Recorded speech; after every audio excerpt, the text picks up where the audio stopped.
ka na maglilihim sa akin, ha? Oo nga, huwag ka na magsisikreto para hindi ka nabablackmail. Baka naman meron ka pang tinatagong sekreto, sabihin mo na. Wala naman, nanay. Wala akong maibibigay sa'yo. Alam ko yun, kaya kikilos ka eh. Anong kikilos? Pag nanakawan mo si Rosel, tapos yun ang ibibigay mo sa akin. Wala po talagang nakalibing dito.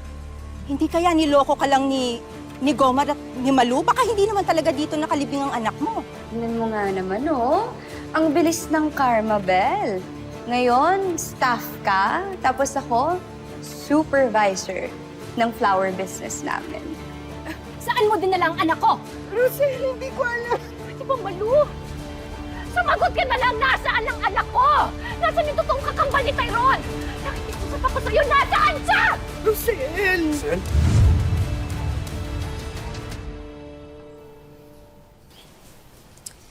Maming order po ninyo.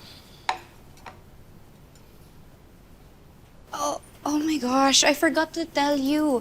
I don't like onions and tomatoes. Pwede ba pakitanggal? Pakibalik doon? Sana sinabi mo sa akin kanina. Excuse me? Customer is always right. Nakalimutan ko nga, di ba? Nagrereklamo ka ba? Sorry.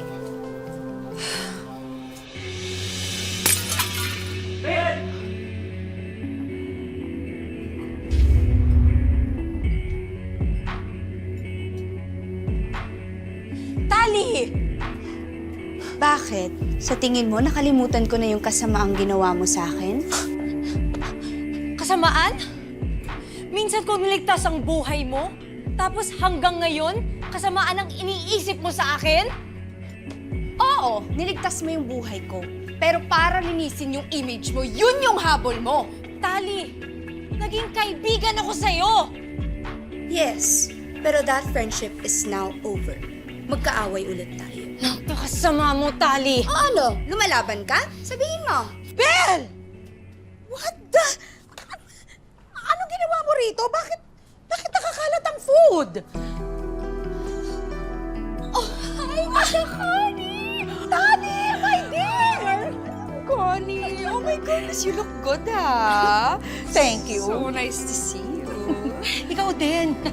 Thank you. Pero teka, anong nangyari dito? Ba't nagkaganito?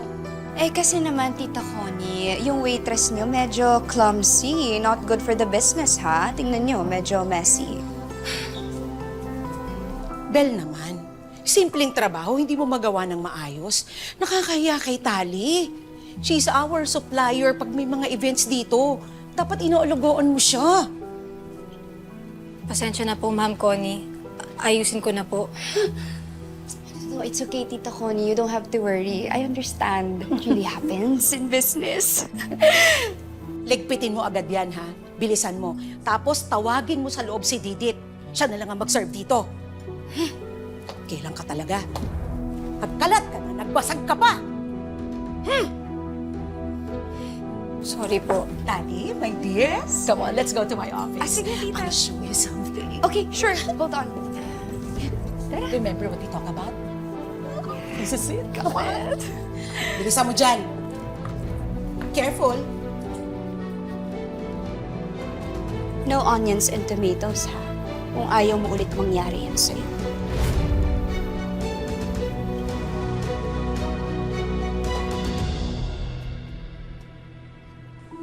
Rosel, anong ginagawa mo rito?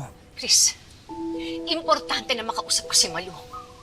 Tungkol sa anak ko, tungkol sa totoong kakambal ni Tyrone. Rosel, ano tungkol doon? Nalaman ko na walang laman yung libingan ng anak ko. Hindi totoong patay siya at alam ni Malu kung nasaan siya. Sinabi ko na sa'yo, patay na ang anak mo. Hindi ako naniniwala sa'yo! Bakit naman magsisinungaling si Malu? Dahil alam ko niloloko lang niya ako. Kung totoong patay yung anak ko, bakit hindi mo ako masagot, ha? Malu, sabihin mo na sa akin, nasaan yung anak ko? Nasaan na yung totoong kakambal ni Tyrone? Nasaan na siya? Rosel, matagal ang panahon yun. Huwag mo nang ungkatin. Huwag ko ungkatin. Malu, Anak ko ang pinag-uusapan natin dito, ina ako! Matagal akong nangulila sa kanya, tapos siya lang isasagot mo sa akin? Rosel! Nasaan yung anak ko? Nasaan yung anak ko? Sandali lang! Malo, pumasok Saan mo nilalagay? Pumasok ka na, Malo! Saan mo nilalagay yung anak ko? Ano? Sandali lang! Saan mo Sandali nilalagay lang! yung anak ko? Huminahon ka! Chris! Chris! Alam ko buhay mo anak natin. Alam ko buhay siya. Bakit niya ako ginaganito? Bakit niya ako ginaganito? Nasaan yung anak ko? Alam ni Malo. Alam ni Malo. Bakit ayaw mo magsalita? Chris! Tali, Oh, nasan si nanay? may pinuntahan lang. Nailipat niyo na ba yung bangkay ng kakambal mo? Yun nga ang problema eh. Bakit ano nangyari? Walang bangkay. Hinukay namin ang libingan pero walang bakas na may inilibing doon. Pero paano nangyari yun? Hindi ko nga alam eh. Pinuntahan ni nanay si Aling Malu. Posibleng may alam siya. Hindi. Bakit?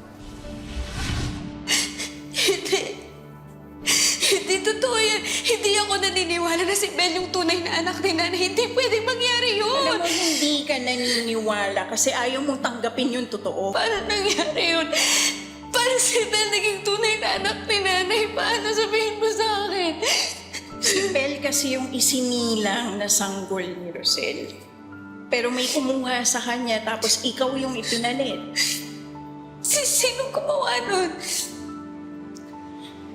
Si Malu. Kasi siya yung nagpaanak kay Rosel mo.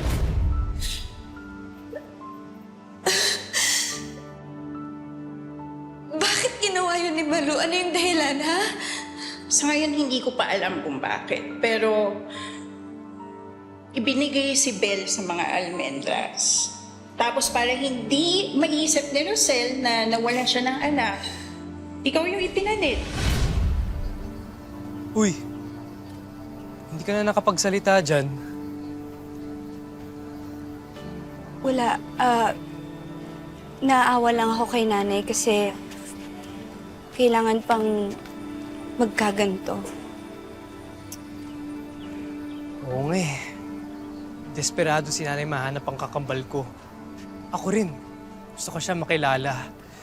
Tali, posibleng buhay pa siya.